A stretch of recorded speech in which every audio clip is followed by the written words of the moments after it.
Hi, I'm Lisa. And I'm Jonathan. And we're Creative for Learning. Today, we are going to introduce you to 13 rules for effective communication in the classroom.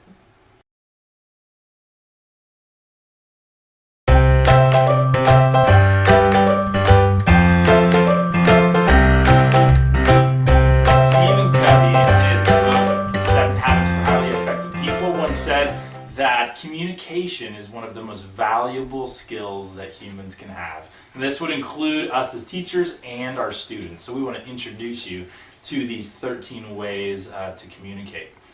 So we have been honored to we love these people. Learn from Roger Tirabassi and his wife Becky.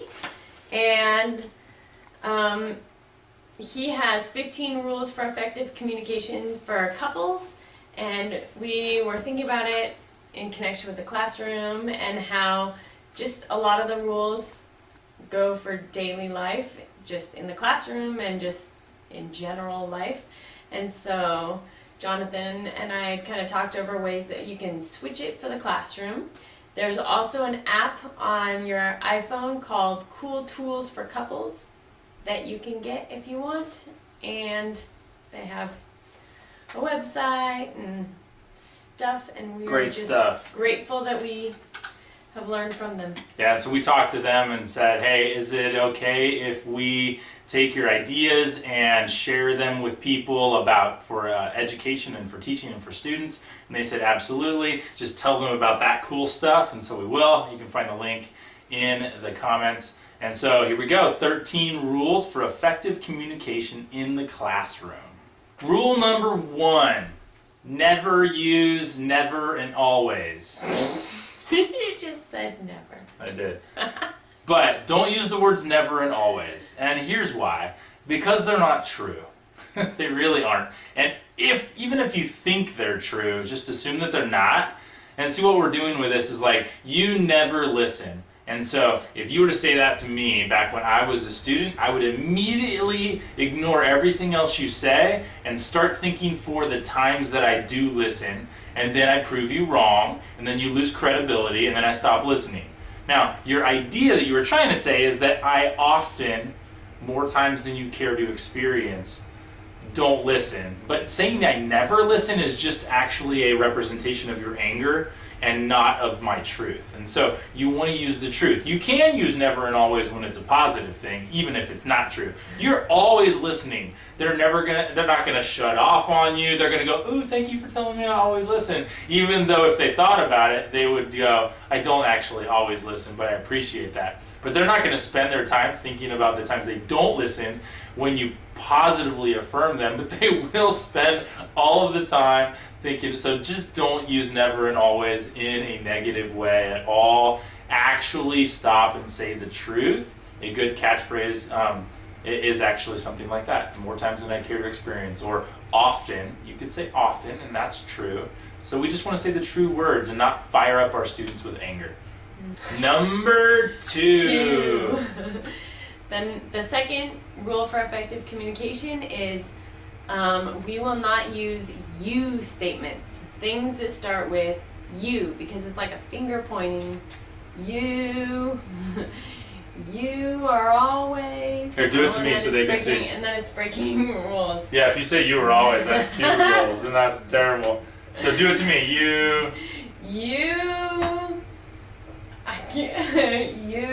When you do that, you're like pointing that, and then now I'm on the defensive, yeah. Right? But even if it's not, it's just you didn't turn in your homework. But see that one though. Anyways, so instead of saying you, it's better to put it on yourself, because you don't want to make them feel defensive. So instead of you are late, you could say, I feel like more times than I care to experience, you are late. Or I feel like, what's another one? I feel like you're having a bad attitude. I feel like, no, because then it's still you. I feel like my time isn't valued when you arrive late. Mm-hmm. So actually talk about, right? I feel, what is your feeling? Yeah. So instead, I know it can seem kind of like wordplay, but just instead of saying you, switch it to an I think or I feel or I believe statement. So it's changing up the way that you say things so that you're not putting them on the defensive.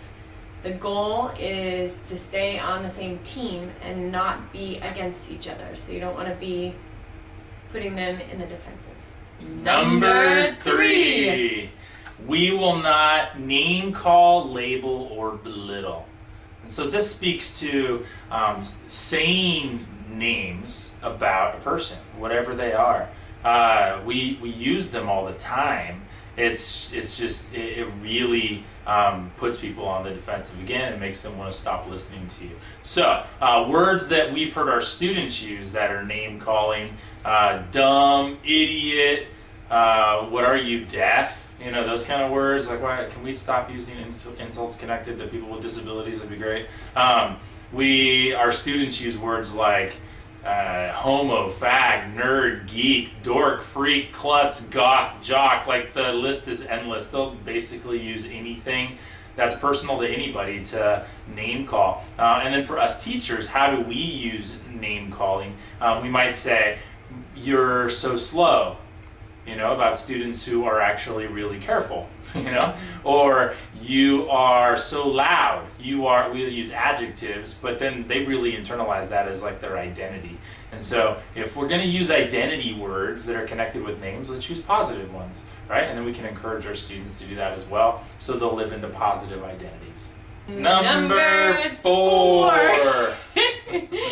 We won't use generalizations.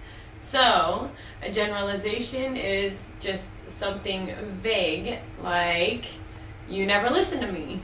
First of all, that's breaking rule number 2 because you're saying you. And never, which is never, rule number 1. Well, number 1. And saying that's 3 rules. Yeah, you never listen to me. So, instead of saying that, you could say, I feel like, when I was trying to talk about Grammar Ninja Packet, I feel like you, but then I'm saying you. I feel like you weren't listening to me. So it's not starting with you. Yeah. So sometimes it's really impossible to avoid the you. You can't avoid the you. Anyways, but just the generalization of you never listen to me, which once again puts the students on the defensive and takes you off of the team atmosphere. And instead of that, say, I feel like when I was explaining this, you weren't listening. So keep it to the specific situation at hand. Number 5. We won't blame or shame our students. So these, for a long time, felt different, or felt the same. Blame and shame, like, well, it was hard to define those.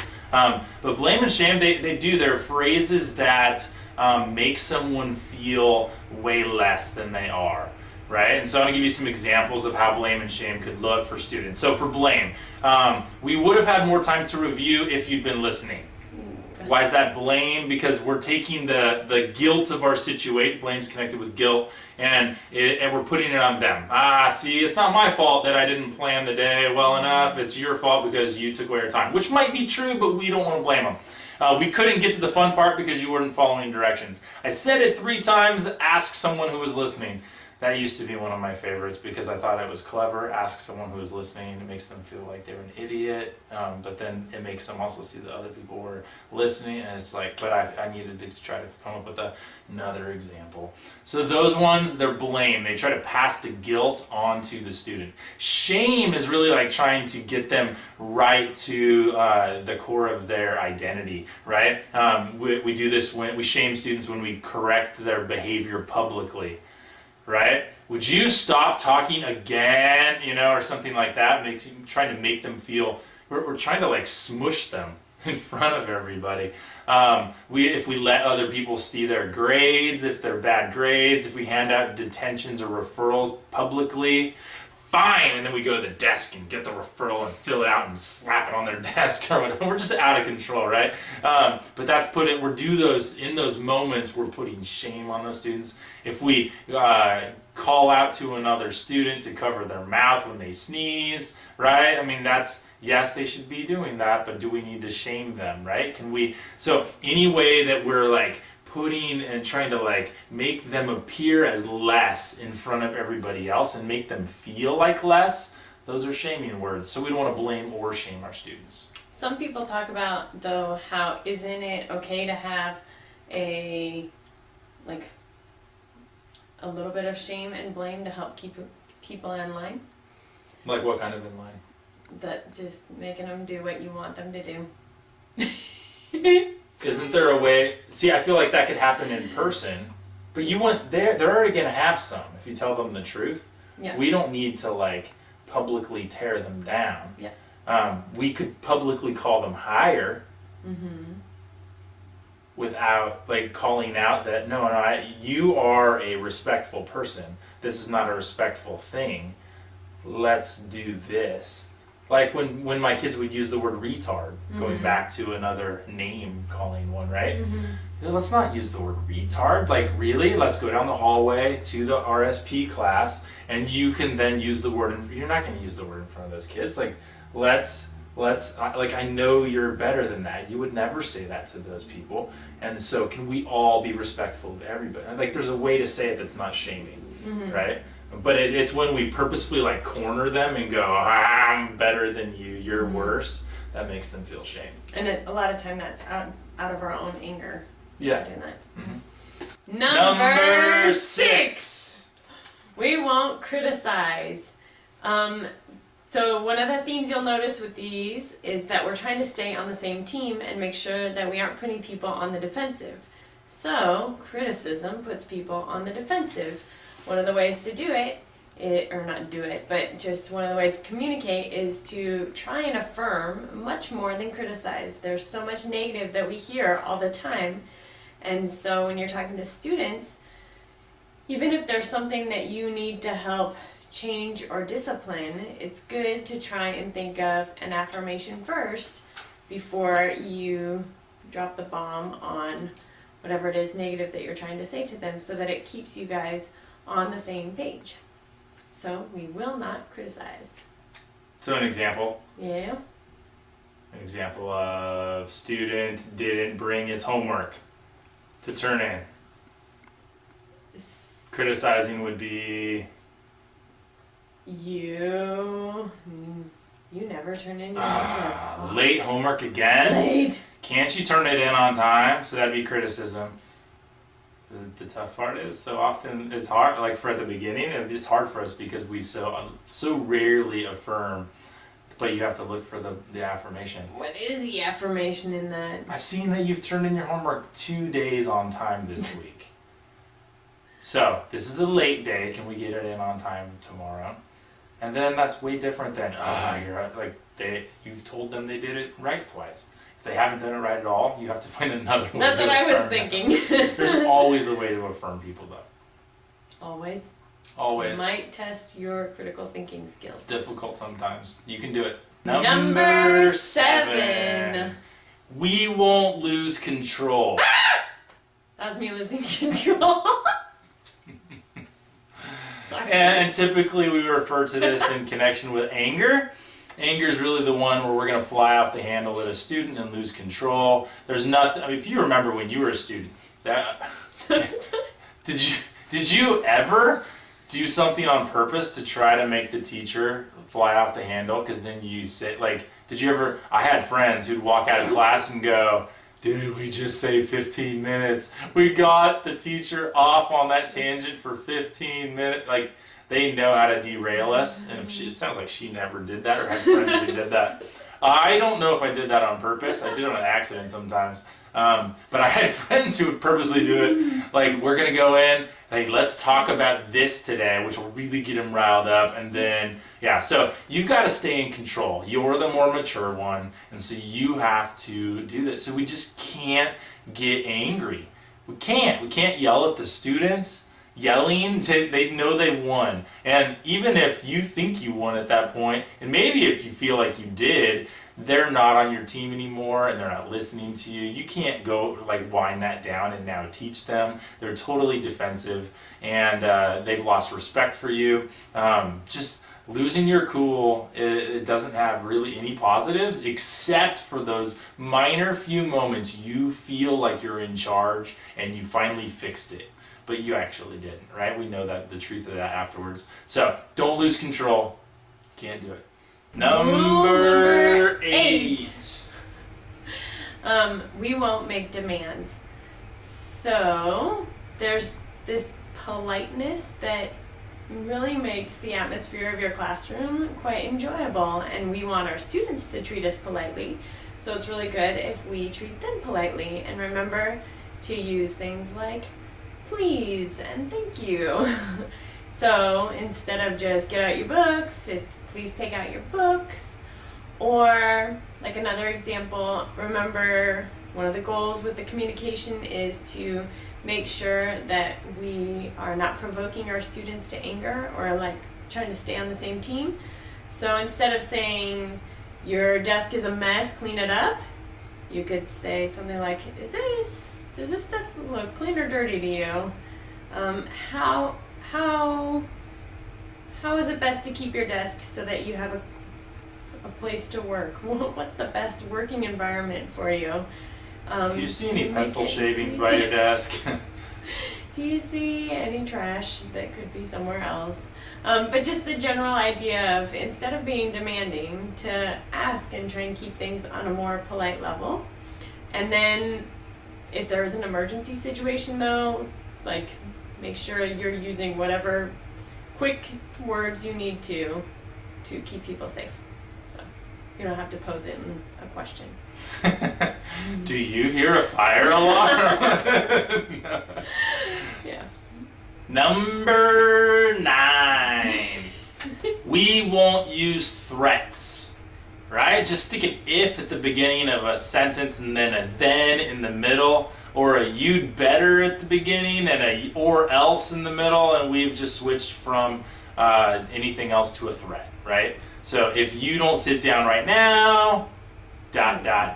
you're gonna get a referral or whatever, right?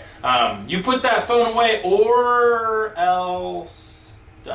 right? Those are threats. And so we can say those without being threatening. We just don't need to. It creates an environment where they feel threatened, which we don't want them to feel threatened. But then 2, it makes us have to follow through, right? We've done this before even with our own kids. If you do that again, then I'm throwing all your toys away or whatever, right? I've heard parents say that before. If you throw that toy one more time, I'm throwing it in the trash. And the kid throws it one more time, then they're stuck with this dilemma. Am I going to throw the toy in the trash or not, right? And most of the time they don't, which means that their threats then become empty, right? And so if you don't want to be the person who's always threatening and they're never listening, you're like, why don't they listen to me? Well, 1, because you made threats. 2, because you didn't follow through on your threats. And then 3, then you're kind of lying to them about it. And so it may make you feel better. It may give you like an illusion of false control, a sense of control in that moment, but really you're actually taking all of your control away. So no threats. So how can you inform them of consequences for their behavior without it sounding like a threat? Yeah, well, 1, they should know the consequences beforehand. And then you could say rule number 2. That's what I would do in my class. Rule number 2.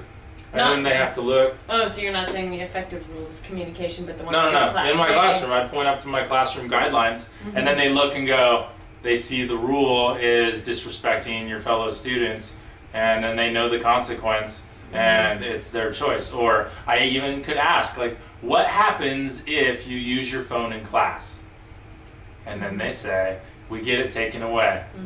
Do you want your phone taken away? No. Then what should you do? You should put it away. All right? And then they said it all and not me, and I didn't have to threaten or follow through on, like, I should always follow through if I make any kind of rules like that. But it just diffuses it all. We're trying to. It's taking it away from you being the person putting it on them, but just know this is our classroom rule. It's fair for everybody. And it's them putting it on them. Yeah. It's your choice. Yep. No threats. Rule number 10. We won't say that we're angry at our students. So anger is a secondary emotion. Yes, in the classroom as a teacher, you can often feel angry. But really, there is an emotion behind that that's making you feel angry. So a lot of times it can be because really deep down you're actually scared. Or really it's that you fear that you're going to run out of time because they're taking up your time and misbehaving, and so you get angry, but really it's just the, like, I want to get done what I need to get done. So you're not going to say, I'm angry at you. Use the actual emotion so that they know what's really happening and see you more as a person instead of just like, oh, I made that person angry. Even though they should respond to the anger, but if you're using the actual emotion, it helps them understand you better, and it helps you stay away from the generalization of being angry, but helps you to specifically say what it is that's making you feel that way. So instead of like, I'm so angry that you're not getting your papers out, or why don't you just get your papers out? Or, can you all get your papers out like I asked? Or, do I have to ask you one more time to get your papers out? We would say, what's the actual emotion besides the anger? Like maybe ignored? I'm feeling ignored when you are not following the directions that I've given, and I feel like you don't care about our classroom learning environment. Let's get on the same page. Everyone get out your papers so that we can get our jobs done. Perfect. Number 11. We won't withdraw or isolate. So we'll take these one at a time. We won't withdraw from our students. So what does that mean? Like maybe they're just totally frustrating you and you're like, I can't deal with this right now. You go sit down, I'm gonna go to my desk. Which may feel like you're doing the right thing because you're not blowing up at them, but in some ways you're also like excluding them completely from your life. Like you go over there, you're almost like solitary confinement. I cannot handle you right now, which might be true. It might be true, but we need to be in control as well. And so what can we do in that and actually engage instead of withdraw? We can go to that student, sit down with them and say, all right, listen, so I am feeling, I have some feelings right now I'm not able to control. We're going to talk about this later. But instead of just slamming the door on it and stonewalling them, say, we need to get these things done, but after class, we're going to talk about this because, and then we talk about it after class. For isolating would be instead of me withdrawing myself, it would be me withdrawing that student. And so I'm not going to isolate that student by, it's kind of like how way back in the day we put dunce caps on students, like you go sit in the corner. I think our typical way of isolating students today is we send them to the office or we send them out in the hall, or we like move their desk over in the corner or whatever it is that teachers, however you do it, whatever your isolation technique is. But we don't want to isolate the student. As much as that seems like, well, if I isolate them, then they won't be disrupting everybody else, then we're losing that student. And theoretically, we would want all the students involved. So how can we get that student engaged? How can we engage with that student instead of isolate them?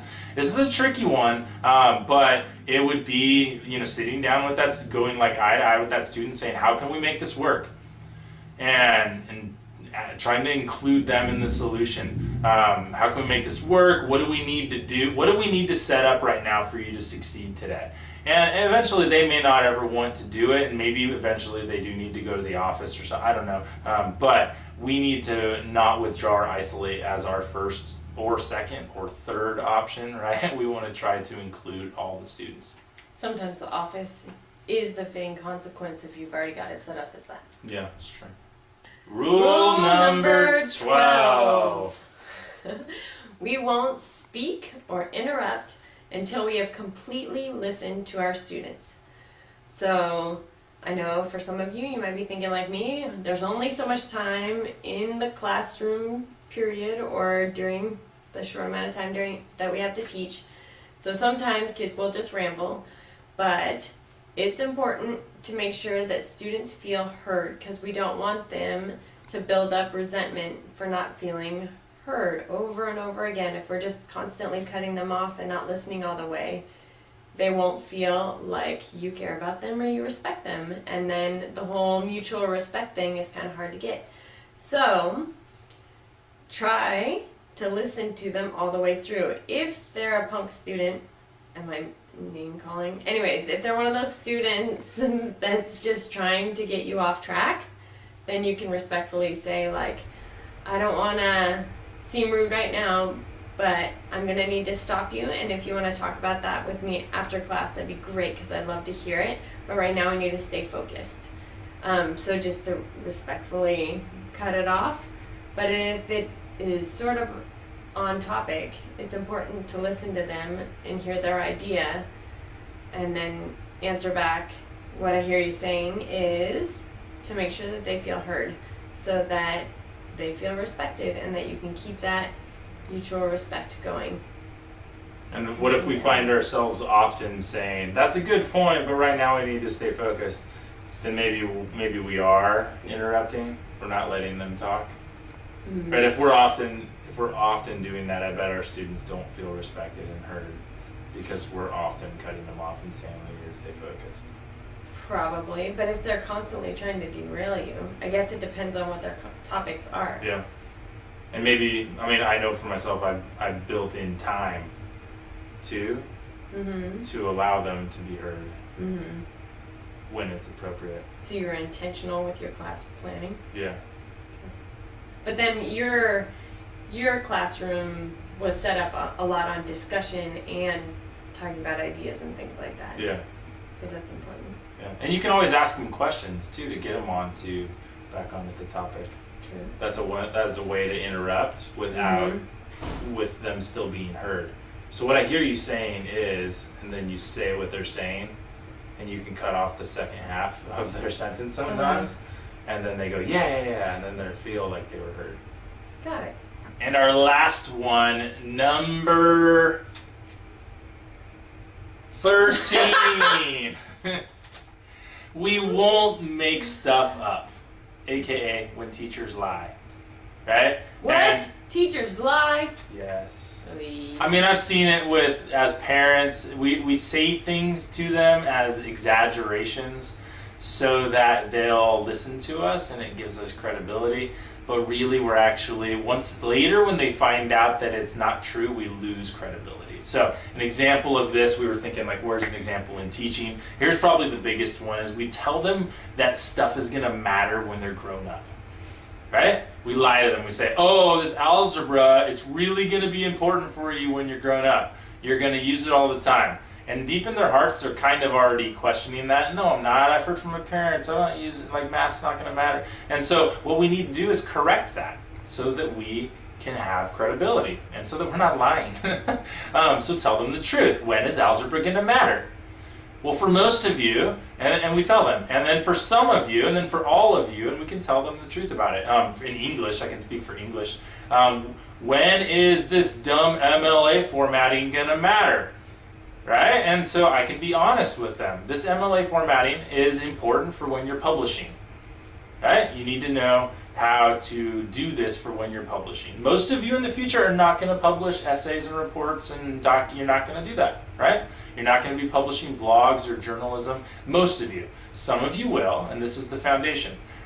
Lots of you, though, when you get into certain jobs, you're going to have a certain format that you're going to have to, report things. It may not be MLA, it may be APA, it may be something totally different that English classes don't even use.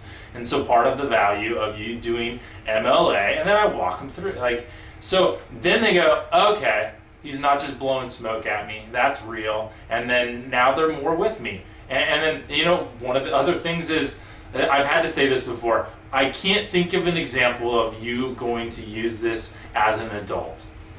You are going to use this on the test. I had to say that before, and I'm bummed out that I have to teach a thing that they're never going to use in life, but I have to. And so I just tell them, this is one of those examples of government bureaucracy, and this is why you need to vote when you're an adult. But my job is I have to teach you this thing, and your job is that you have to learn this. And if I only say that 1 or 2 times a year, then they trust me that the other times they're actually ones that matter. And I tell them how they're going to use them. Otherwise, their suspicion is, if I tell them over and over, this is going to matter, this is going to matter, and I say the same thing, their suspicion is, you're a liar, I can't trust you, I'm probably going to never use any of this. Right? But if I really tell them when, then I grow credibility, and then I'm not lying. And then I've actually thought about it, right? And I can teach the things that matter and really believe in it, which I love believing in what I'm teaching in. So let's not make stuff up. Another thing, though, in general, don't lie about just anything. Yeah. Like anything. Like, don't lie about. I don't know. I'm thinking about. Don't be a liar. So yeah. So what are other times when teachers lie? Like if you say something about another student or something that's untrue, or you're trying to cover something up. I mean, we'd like to think that we're all perfect and not making mistakes, but some people do lie. Yeah, it's true. Just don't make lie. stuff up. We have finished up giving a little bit of an explanation about each of our 13 rules for effective communication in the classroom. If you want to read more details about it, you can go to our blog, and there is a tab called Our Students? Our Students. Our Students, and it has every blog post that we've done with a little bit more detail there. More examples. Yep, more examples. And if you're like me, even while we were filming this and I was saying some of them, you might notice that like I'm kind of questioning myself as I'm speaking about some of them, and I'm questioning things that Jonathan's saying about like, really? Like, it so goes against our nature. Like, that's just natural to say, you're not doing that, or get out your books, or whatever. But the goal of these is to keep us in a peaceful classroom environment and not to provoke our students to anger and to not put people on the defensive.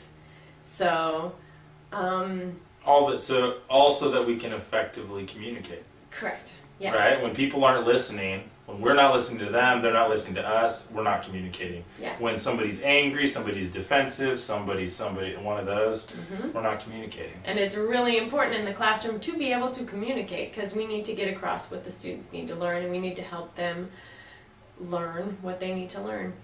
Yeah, so we're so thankful to Roger and Becky Tirabassi for these ideas. If you want to know about these more in detail for even your relationships, your marriages, any of that, check out their books and their resources. They're fantastic.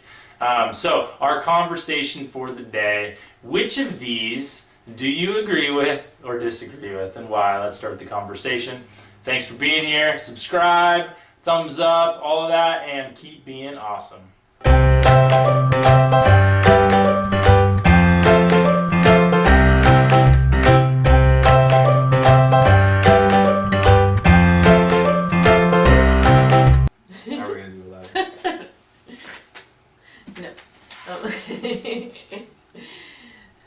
Number I got distracted by a fly.